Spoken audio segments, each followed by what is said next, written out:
Hello, and thanks for coming along to And We Have an Office Dog, the digital agency podcast where we talk to agency owner-directors and learn more about what makes them tick. From the things that make them similar to the things they'd rather have known sooner, where they've had success and where they've learned some hard lessons.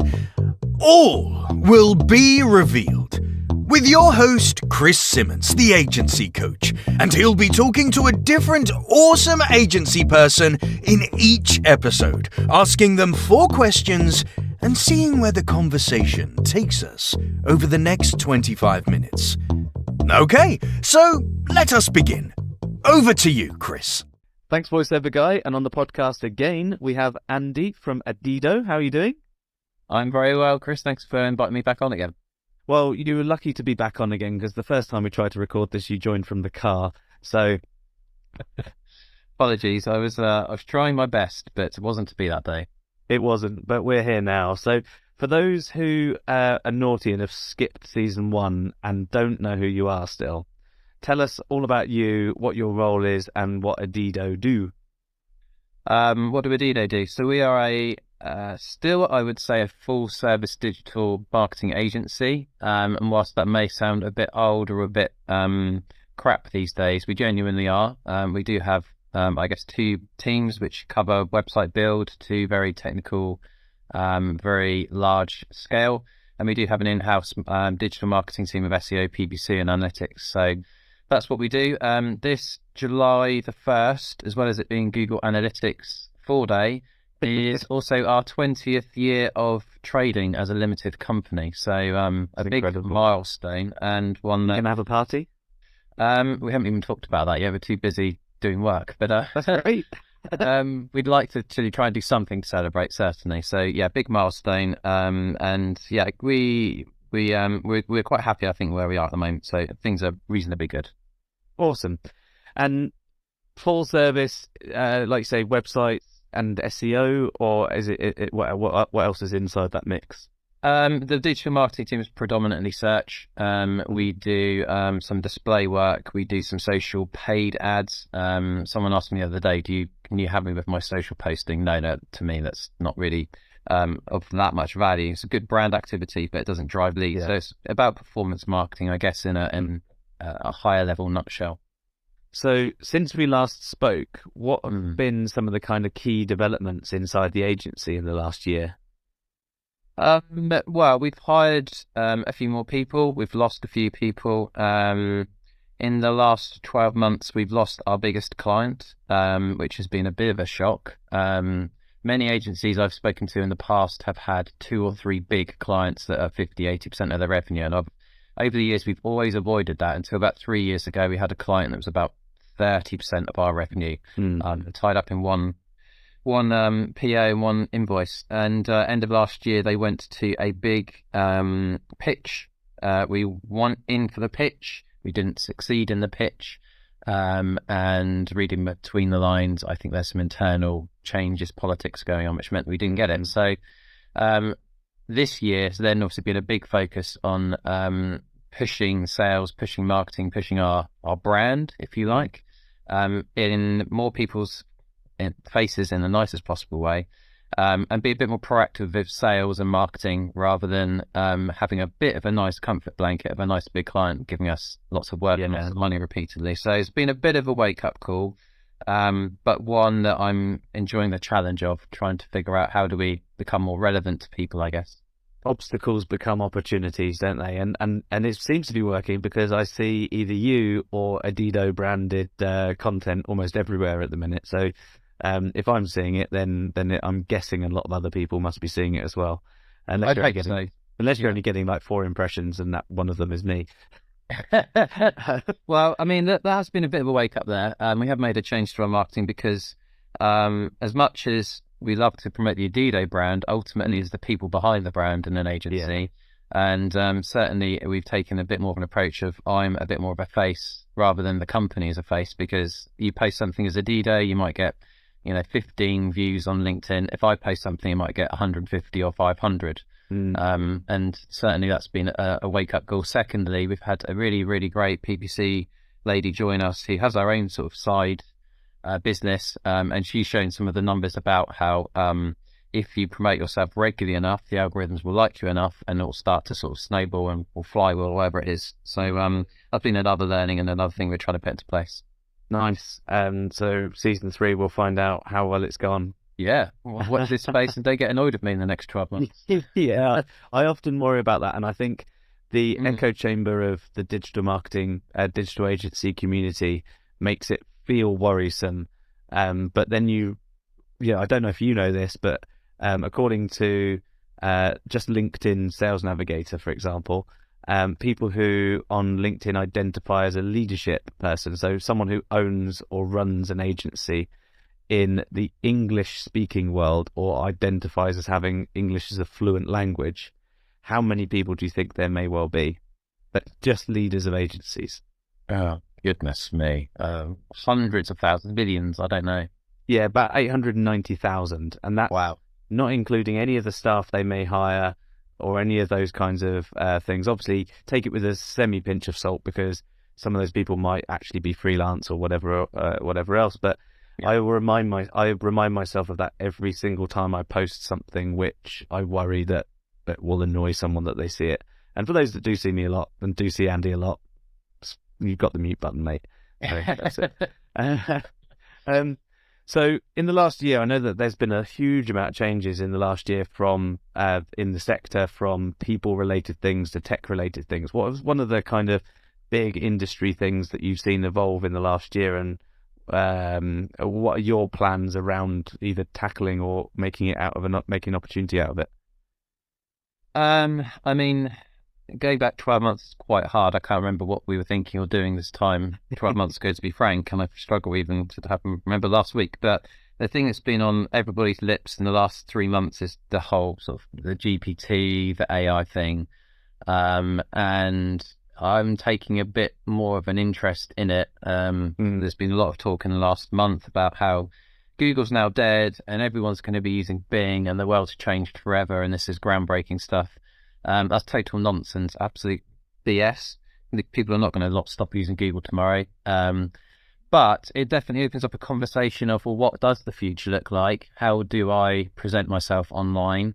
Going back to what we just said about me being more of a face or more of a voice, if we are asking more questions to the algorithms, then historically or to date, they look backwards, they don't look forward. And so I don't know how you get an AI that's authoritative on the future necessarily. So for me, like, that's part of this maybe longer term trade-off of there's a convenience with the AI, but it doesn't necessarily give you all the answers, and you want a human voice or human authority. So I'm pushing into that as a sort of hedging of bets. But it's definitely changed how I do some of my work in terms of putting presentations together. Like, I now no longer search on Google Images for half an hour to find that one picture. I just type it in a box, and it, you wait 60 seconds, it gives you 6 options, and that's fantastic. So do we use that for pushing content out? Do we use it for idea generation? I spoke to one of our team yesterday about they're a content writer and it's a new topic, right? So how do you approach that? Well, I might ask the tool first to give me some suggestions and some ideas, and it stops the blank piece of paper there being a bit more of a, right, where do I start? So I think there's going to be a big adoption this year, and adaptation. So how to think about how do we use these things, and are they actually beneficial? Are they actually worthwhile? And where do they fit in? And I don't think, again, there's so much polarization everywhere across the world, but it's either dead or it's completely alive, but it's going to be somewhere in the middle, and we're going to have to try and figure out, you as an SEO person or you as a designer or developer, like, can you just use this to save you half an hour? Can you use this to save you 3 days? Test and learn and play, and hopefully we'll figure it out. We're not going to lose thousands of jobs overnight, but the jobs will change. Yeah, and I think the one thing which I'm seeing and hearing from a lot of agency leaders is there's a head in the sand kind of, it will be fine, everything's okay kind of mindset, when you're right, things aren't going to suddenly change. And I think, I agree with you, you're absolutely right, search and SEO and things like that aren't dead. I think that the way that we adapt to them is certainly going to need to change, and that will mean that roles will change. That will mean that clients will need different communication. Reporting will certainly change, and quite a lot of the repetitive doing tasks will soon essentially disappear because they can be done at scale and relatively automated. So the tools will certainly help with a lot of the heavier lifting. I think what worries me somewhat is the current nature of agencies being relatively bottom heavy in terms of the role base, and quite a lot of those roles are focused around doing essentially, and I'm sorry if you are an exec and you are listening to this, because if you love SEO and you love digital marketing, there is a good future ahead. But if you're doing repetitive tasks that are essentially advanced admin, then you need to upskill, and you need your team to upskill, because those roles won't exist. The availability of all of this scale is going to be open to everyone. I saw a really incredible app the other day where you give it a brief and it will design your UI in Figma for an app or something like that. Now, that means that the barrier to entry for a mum and pop bakery down the road to having their own app to order things is way lower than it ever used to be, which is fantastic. Kind of democratizes that tech that everyone kind of thought would happen in the short term. But that in of itself is going to change how clients want things and how clients react, and the agency is going to have to adapt. And I think you sound like you are thinking about it quite deeply, and I think that's great. And there's quite a lot of agency leaders that are just, nothing will change and we'll be fine. And with every evolution comes loss. And if you lose agencies in a recession, or if you lose people to technology, then those people didn't adapt effectively. Is the way I'm trying to nicely say it, rather than going, "Well, you should bloody listen, mate." But I think there's a lot that we all have to learn through this change. In the same way that people went from print to websites, it's not a thing that happens overnight. You have to figure out what works for you, where the limitations of these tools are. Just because I can create an app from an idea that I have in my head doesn't mean it's going to be good. Doesn't mean it's actually going to work. So there's a whole load of things that seem good on the surface, but until we've actually played around with it and got a formed expert opinion, it's going to be hard to necessarily know if it's good or bad.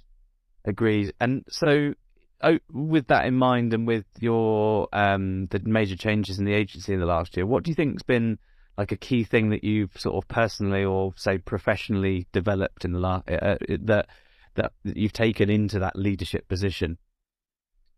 I mean, it's been hard. Again, we've had another year working from home, working remotely. I think we've now properly adapted to working as an agency pretty much remote first. So that's been a good learning, and trying to then think about how do we balance, people's convenience of working from home with actually working collaboratively and working as a team. So we've adapted that. I think we are pretty good on that aspect. I know some agencies have forced everybody back, and there's been issues with that, or gone completely remote. It's worked for us. As I say, going back to the idea of how do we promote us and promote our expertise with 20 years experience. I've started to look at automation of tools. So email automations, we're looking at, we've invested in a company called Force24, which is a good email marketing platform. How do we use that more effectively? How do we use LinkedIn more effectively? So there's automation tools which I've set up on that, which I'm playing around with, and it's been really good.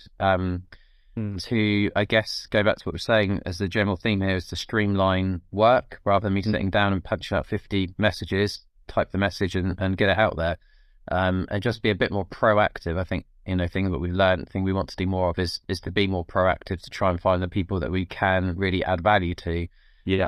As I say, rather than just have the work that comes in. And I think that's something I've always wanted to do, aspired to do, never had the time. So use the tools to make that happen, and live in the 21st century rather than doing everything about how it should be done properly, and that's not possible. And how has that realization / reflection felt? In terms of what? letting go of things or automating? Yeah. So the automating of things naturally is quite hard when you want things to be done a specific and certain way, because you do have to compromise a lot. But the mindset shift around kind of letting go of some stuff, especially in leadership positions at an agency that you've built and it's long standing. How did it feel to sort of get to that point? It is hard at first, but I guess I've been through this sort of evolution a few times before, where I was doing all of the SEO and then we had to hire people, and then, well, I'll do it a bit like this, and then you sort of have an epiphany one day and go, well, I can try and micromanage or stop them from doing certain tasks a certain way. Yeah, ultimately it's the output which is more important. So when we've had to work with teams remotely or do things differently, I've sort of got used to that discomfort, I guess, of it doesn't feel necessarily how I would do it, but trust the process and ultimately trust the people. And the people we have, as I say, we hired a few really good people last year.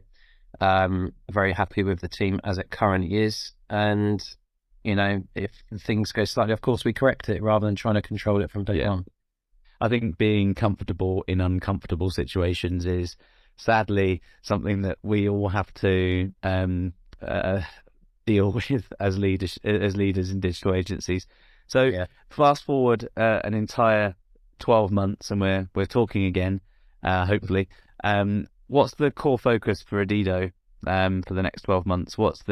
If we say, what's that one thing that I'm going to hold you to account for next year?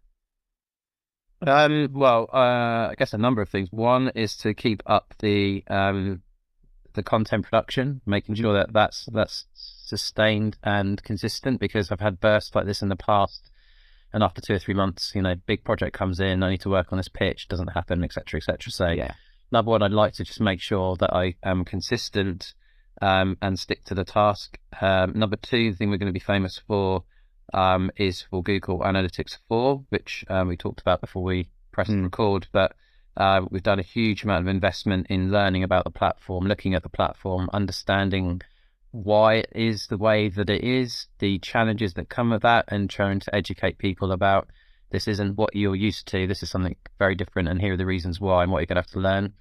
And then the final one is really honing down on our travel niche and our travel sector, which we've picked up again on, I guess, in the last 6 to 12 months. We made, again, a reasonable investment in terms of trying to push into the sector pre-COVID. COVID happened. I mean, far too many people lost their jobs, unfortunately, with the fallout. Now things come back to normal. We've done some good content pieces. We've been featured in publications, trying to build an authority in that particular sector is one of our big goals. So, we can be a general agency or we can be very specific, and I think the specificness of what we've done and are doing will pay dividends in 12 months' time. So fingers crossed. Knowing how knowing you and your agency, I don't doubt that we'll be having a positive conversation on that next year. So thanks very much for coming for a second time. No worries, Chris. Thanks for inviting me, and thanks for everything you've done. In the next episode, we'll be revisiting another agency leader and see how their last year has been. But in the meantime, thanks very much for listening.